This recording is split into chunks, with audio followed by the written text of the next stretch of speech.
मध्य प्रदेश के सतना इलाके से 26 अगस्त 2022 को एक ऐसे हैरान करने वाले केस का खुलासा होता है जिसे जब आप भी सुनोगे तो आपकी भी रूह कांप जाएगी और आप यह सोचने पर मजबूर हो जाओगे कि क्या कोई पत्नी ऐसा भी कर सकती है। क्योंकि इस पत्नी ने देवर भाभी के रिश्ते को ही शर्मसार कर दिया और इसने पति पत्नी के रिश्ते की ही धज्जियां उड़ा दी। तो राम राम दोस्तों, मैं हूं ओम प्रकाश। तो चलिए दोस्तों, कहानी शुरू करते हैं। दोस्तों, आपको यह पूरी कहानी समझने के लिए जाना होगा साल 2017 में। दोस्तों, साल 2017 में मध्य प्रदेश के सतना जिले के बरोदा थाना क्षेत्र के गांव के रहने वाले 23 वर्षीय युवक राजल की शादी पास के ही गांव की एक गायत्री नाम की लड़की से होती है। जब राजोल और गायत्री की शादी होती है, तो शादी की काफी दिनों के बाद तक तो दोनों के बीच सब कुछ सही चलता है। हालांकि राजोल का पूरा भी परिवार खुश था, क्योंकि उनके घर में नई लक्ष्मी आई थी, वो भी इतनी सालों के बाद, और इन दोनों की भी नई नई शादी हुई थी। इसलिए ये दोनों भी अपनी नई नई शादी के हसीन पलों को काफी ज्यादा एंजॉय करने लगते हैं। और दोस्तों, ऐसे ही करीबन 3 से 4 महीना का समय गुजर जाता है। दोस्तों, जैसे ही इन दोनों की शादी के 3 से 4 महीना का समय गुजरता है, तब इन दोनों पति पत्नियों के बीच तकरार होना शुरू हो चुकी थी संबंध बनाने को लेकर, क्योंकि राजोल गायत्री को संबंध बनाकर खुश नहीं कर पा रहा था। और दोस्तों, समय के साथ दोनों की तकरार काफी हद तक बढ़ जाती है और इसीलिए इसी बात को लेकर दोनों के बीच रोज रोज किच-किच होने लगी। इसी वजह से रोज रोज की किच-किच से परेशान होकर राजोल घर से बाहर शहर में कमाने के लिए चला जाता है, ताकि वह घर की किच-किच से छुटकारा पा सकते। लेकिन दोस्तों, गायत्री अपनी संबंध बनाने की तड़फ को अब और ज्यादा बर्दाश्त नहीं कर पा रही थी। और अब तो राजोल के शहर जाने के बाद राजोल इतना ज्यादा बिजी हो चुका था कि वह महीनों महीनों तक भी अपने घर पर अपनी पत्नी से मिलने के लिए नहीं आता था, जिससे कि गायत्री की तड़प और भी ज्यादा बढ़ती जा रही थी, जिसे अब वो उसे सहन नहीं कर पा रही थी। और दोस्तों, ऐसे ही उनकी शादी के 1 साल का समय गुजर जाता है। लेकिन अब जो गायत्री अपनी हवस में जो कदम उठाने वाली थी, उसे सुनकर आपके पैरों के नीचे से जमीन ही निकल जाएगी। दोस्तों, जब गायत्री की तड़प काफी ज्यादा बढ़ने लगी और गायत्री का पति उस पर बिल्कुल भी ध्यान नहीं दे पा रहा था, तभी गायत्री अपनी हवस को शांत करने के लिए अपने देवर के साथ अवैध संबंध बना लेती है। और उसका देवर मौके का फायदा उठाता है और वह अपने भाई की गैर हजारे में गायत्री की काफी करीब आ जाता है। और ऐसे ही दोनों की नजदीकियां बढ़ती हैं और दोनों के बीच अवैध संबंध बन जाते हैं। और अब गायत्री अपने पति को छोड़कर अपने देवर के साथ अपने मन की सारी हसरतें पूरी करने लगी। अब गायत्री की हवस की प्यास उसका देवर बुझाने लगा, जिससे कि अब उसे अपने पति से कोई भी मतलब नहीं था। वह कहाँ है और कब घर आएगा, इसीलिए अब वह धीरे धीरे अपने पति से दूरियां बनाने लगी। और दोस्तों, ऐसे ही काफी दिनों का समय गुजरता है और वह अपने देवर धीरज के साथ मजे लेने लगती है। दोस्तों, वो कहते हैं ना कि ऐसे रिश्ते ज्यादा दिनों तक नहीं चल पाते हैं। इसीलिए जब दोनों के बीच सब कुछ सही चल रहा था और दोनों अपनी जिंदगी खुशी खुशी से जी ही रहे थे अपने पति की पीठ पीछे, तभी धीरज के घर वालों को धीरज और गायत्री पर शक हो जाता है। और उन्हें यह भी पता चल जाता है कि धीरज और गायत्री के बीच अवैध संबंध है। इसके बाद वो धीरज को समझते हैं, उसे रिश्ते की दुहाई देते हैं और यहां तक कि धीरज के पिता ने तो धीरज को चेतावनी भी दे दी कि अगर वह गायत्री से दूर नहीं रहेगा तो वह उसकी जान ले लेंगे। लेकिन दोस्तों, कहते हैं ना कि जब लोगों को ऐसे रिश्ते बनाने की लत लग जाती है, तो वह लत आसानी से नहीं छूटती है। और लास्ट में जाकर यही लत उनके लिए एक गंभीर परिणाम सामने लाती है। और इस स्टोरी में ऐसा ही होने वाला था। दोस्तों, अब गायत्री के ससुराल वालों ने गायत्री और धीरज पर नजर रखना शुरू कर दिया था। इसीलिए अब गायत्री ने अपने ससुराल वालों से छुपकर धीरज से मिलने का एक प्लान बनाया और धीरज गायत्री को बाजार से नशीली गोलियां लाकर दे देता है, जिसे गायत्री हर रोज अपने परिवार वालों के खाने में मिलने लगी। और जैसे ही गायत्री के ससुराल वालों को गहरी नींद आती, तो वो दोनों एक दूसरे से मिलते और रिलेशन बनाते और अपने मन की सारी हरकतें पूरी करते। और दोस्तों, ऐसे ही काफी दिनों का समय गुजर। अब रोज रोज गायत्री ने अपने परिवार वालों के खाने में नशीली गोलियां मिलना शुरू कर दिया, और उन्हीं नशीली गोलियों का फायदा उठाकर दोनों रात को काफी ज्यादा मजे लेते। लेकिन दोस्तों, अब जो होने वाला था वो उन दोनों ने कभी नहीं सोचा था। दोस्तों, जब सब कुछ बिल्कुल उनके अनुसार चल ही रहा था कि तभी एक दिन अचानक ही राजोल अपना काम खत्म करके रात के करीब 11 बजे के आसपास अपने घर पर आ जाता है, अपने पूरे परिवार को सरप्राइज देने के लिए।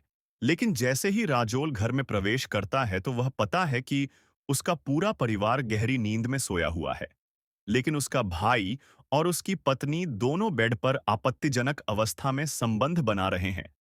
ये सब देखकर उसे बहुत ज्यादा गुस्सा आता है और उसका खून खोल उठता है। हालांकि उस दिन को उसने उसे कुछ भी नहीं कहा, ना ही गायत्री को और ना ही अपने भाई को, और वह चुपचाप अपने कमरे में जाकर सो गया। दोस्तों, जब अगला दिन हुआ तब राजोल ने रात की पूरी घटना अपने सभी परिवार वालों को बताई और उन्हें अपने भाई और अपनी पत्नी की सच्चाई बताई। और गुस्से में आकर राजोल ने अपनी सास को फोन किया और कहा कि तुम यहां से तुम्हारी बेटी को ले जाओ, और उसे अपनी बेटी की सारी करतूत बताई। जिसके बाद राजल खुद गुस्से में आकर अपनी पत्नी को अपने मायके में छोड़कर आ जाता है, जहां पर गायत्री करीबन 15 दिनों तक रहती है। लेकिन 15 दिनों के बाद परिवार के बड़े बुजुर्गों के द्वारा दोनों के बीच सुलह करवा दी जाती है और गायत्री फिर से अपने ससुराल आ जाती है और एक नए सिरे से जिंदगी की शुरुआत करती है। हालांकि दोस्तों, शुरू शुरू में तो गायत्री ने ऐसा कुछ भी नहीं किया जिससे कि उनके अवैध संबंधों को लेकर उसके परिवार वालों को फिर से शक ना हो जाए। लेकिन इसके बाद अब गायत्री ने फिर से अपने देवर के साथ अवैध संबंध बनाना शुरू कर दिया। दोस्तों, गायत्री ने फिर से अब अपने देवर के साथ संबंध बनाना शुरू कर दिया। अब वह फिर से अपने परिवार वालों के खाने में नशीली गोलियां मिलने लगी और उनके गहरी नींद में सो जाने के बाद वह अपने देवर के साथ संबंध बनाया करती। अब उन्हें ऐसा लग रहा था कि उनका यह प्लान ज्यादा दिनों तक काम नहीं कर पाएगा और एक दिन फिर से उनकी सच्चाई सामने आ जाएगी। इसलिए वे दोनों मिलकर अपने रास्ते की सबसे बड़ी मुसीबत राजोल को ही रास्ते से हटाने का प्लान बनाते हैं, क्योंकि उन्हें लगता था कि राजोल उनके रास्ते की सबसे बड़ी मुसीबत है, और अगर एक बार राजोल उनके रास्ते से हट गया तब उन दोनों को एक होने से कोई भी नहीं रोक सकता है और उन दोनों की शादी भी हो जाएगी, क्योंकि राजोल के बाद गायत्री अपने देवर के साथ शादी कर सकती थी। इसीलिए दोनों एक प्लान बनाते हैं। दोस्तों, गायत्री ने अपने रास्ते से अपने पति को हटाने के लिए एक प्लान बनाया और इस प्लान के तहत उसका देवर धीरज गायत्री को कहीं से जहरीली कीटनाशक दवाई लाकर दे देता है, जिससे गायत्री अपने पति के दूध में मिला देती है और फिर उस दूध को अपने पति को बड़े ही प्यार से पिलाने लगती है। लेकिन उस दिन उसके पति को उस दूध से अजीब तरह की गंध आ रही थी, इसीलिए उसने उस दूध को पीने से साफ साफ न कर दिया और उन दोनों का प्लान वहीं का वहीं फेल हो गया। लेकिन इसके बाद तो उन्होंने कसम ही खा ली कि वह कैसे भी करके राजोल को अपने रास्ते से हटकर रहेंगे, और वह एक दूसरा प्लान बनाते हैं। दोस्तों, राजोल को रास्ते से हटाने के लिए दोनों देवर भाभी सही समय का इंतजार करने लगते हैं और फाइनली उन्हें 23 अगस्त 2022 की रात को सही समय मिल भी जाता है, क्योंकि उस दिन घर के सभी लोग कहीं बाहर गए हुए थे। घर में केवल राजोल और उसकी पत्नी थी। इसलिए मौके का फायदा उठाकर राजोल की पत्नी अपने देवर को पूरी बातें बताती है और उसका देवर तुरंत ही वहां पहुंच जाता है। और उसी रात को दोनों देवर भाभी मिलकर राजोल की गला घोंटकर हत्या कर देते हैं। हालांकि राजोल ने अपने आप को बचाने की बहुत ज्यादा कोशिश की, लेकिन वह नाकाम रही, जिसके बाद उसका देवर वहां से फरार हो जाता है और गायत्री बगल वाले कमरे में जाकर सो जाती है। दोस्तों, जब अगले दिन राजोल के माता-पिता घर पर आते हैं, तो जैसे ही वह घर का दरवाजा खोलते हैं, तो वह पाते हैं कि घर का सामान बिखरा हुआ है और घर के अंदर राजोल की लाश पड़ी है। यह देखकर उनके पैरों के नीचे से जमीन ही निकल गई और उन्होंने तुरंत घबराकर अपनी बहू को आवाज दी, लेकिन गायत्री की तरफ से कोई भी जवाब नहीं आ रहा था। इसीलिए वह तुरंत गायत्री के कमरे में भागे तो वह पाते हैं कि गायत्री दूसरे कमरे में आराम से गहरी नींद में सो रही थी। जिसके बाद गायत्री की सास ने गायत्री को जगाया और उठने के बाद जैसे ही गायत्री ने घर का नजारा देखा तो वह तुरंत रोने धोने का नाटक करने लगी। हालांकि इसके बाद राजोल पिता के द्वारा तुरंत पुलिस को कॉल किया जाता है। हालांकि दोस्तों, जैसे ही पुलिस को इस बात की खबर मिली, तो पुलिस तुरंत राजोल के घर पर पहुंची और इस पूरे मामले की छानबीन करने लगी। और पुलिस के द्वारा सबसे पहले लाश को पोस्टमार्टम के लिए भेजा जाता है। और इसके बाद पुलिस पूरे घर की छानबीन करती है। तब पुलिस को पता चलता है कि राजोल की लाश के पास कुछ टूटी हुई चूड़ियां पट्टी पड़ी है, जिससे पुलिस को ये बात तो पता चल चुकी थी कि इसमें कोई ना कोई महिला जरूर शामिल थी। और इसके बाद जब पुलिस की नजर अपने पति की बॉडी के पास खड़ी गायत्री पर जाती है, तो पुलिस को पता चलता है कि गायत्री के एक हाथ में कम चूड़ियां हैं और दूसरे हाथ में ज्यादा चूड़ियां हैं, जिसके बाद पुलिस को गायत्री पर शक होता है। हालांकि दोस्तों, इसके बाद पुलिस के द्वारा पूरे परिवार के लोगों से पूछताछ की जाती है। और पुलिस की पूछताछ के दौरान राजोल के माता-पिता पुलिस को बताते हैं कि मुझे अपनी बहू और अपनी बेटे छोटे बेटे धीरज पर शक है, क्योंकि इन दोनों के बीच पिछले काफी दिनों से अवैध संबंध है। हालांकि पुलिस के लिए इत्तेफाक की बात यह थी कि धीरज मौके से फरार था। इसके बाद पुलिस के द्वारा गायत्री से पूछताछ की गई। तब गायत्री पर पुलिस का शक यकीन में बदल गया। लेकिन पुलिस के पास उसे समय गायत्री को लेकर कोई भी ठोस सबूत नहीं था। इसीलिए पुलिस गायत्री को गिरफ्तार नहीं कर सकती थी। और अब पुलिस के सामने केवल धीरज बचा था, क्योंकि धीरज मौके से फरार था। इसीलिए पुलिस की पूरी टीम धीरज को ढूंढने में लग जाती है। दोस्तों, इसके बाद पुलिस के द्वारा धीरज को ढूंढने में तेजी लाई जाती है। और महज 3 से 4 घंटे की मशक्कत के बाद ही पुलिस के द्वारा धीरज का पता लगा लिया जाता है, जो कि अपने खेत में बनी एक पुरानी झोपड़ी के अंदर छिपा हुआ था।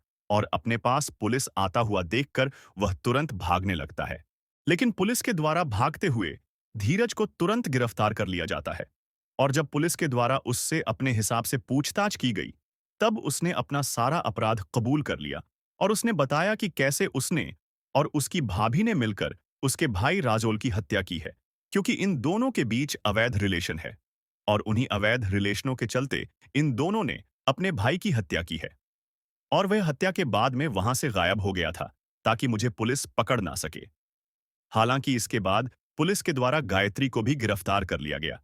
और आज ये दोनों ही अपराधी जेल की सलाखों के पीछे अपने गुनाहों की सजा काट रहे हैं। तो दोस्तों, देखा आपने कैसे एक महिला की हवस ने पहले तो एक भाई को दूसरे भाई का दुश्मन बनाया, फिर उसकी बड़ी ही बेरहमी से हत्या भी करवा दी। खैर दोस्तों, आपका इस पूरी स्टोरी के बारे में क्या बोलना है, नीचे कमेंट सेक्शन में जरूर बताना। हमारा उद्देश्य यह है कि लोग इन घटनाओं से सीखें और गलत रास्तों पर चलने से बचें। यह कहानी एक महत्वपूर्ण चेतावनी है, जो हमें बताती है कि जीवन में सही फैसले लेना कितना जरूरी है। हमें मिलकर एक बेहतर समाज बनाने की कोशिश करनी चाहिए, जहां प्यार, ईमानदारी और विश्वास की अहमियत हो। इन सच्ची घटनाओं से मिलने वाले संदेश हमें सोचने पर मजबूर करते हैं कि हम अपने जीवन में किस दिशा में बढ़ रहे हैं। इसी उद्देश्य के साथ मैं फिर लौट कर आऊंगा, नई कहानियों और नई सीख के साथ। तब तक के लिए सुरक्षित रहें, सतर्क रहें और याद रखें कि हर कदम सोच समझकर उठाएं।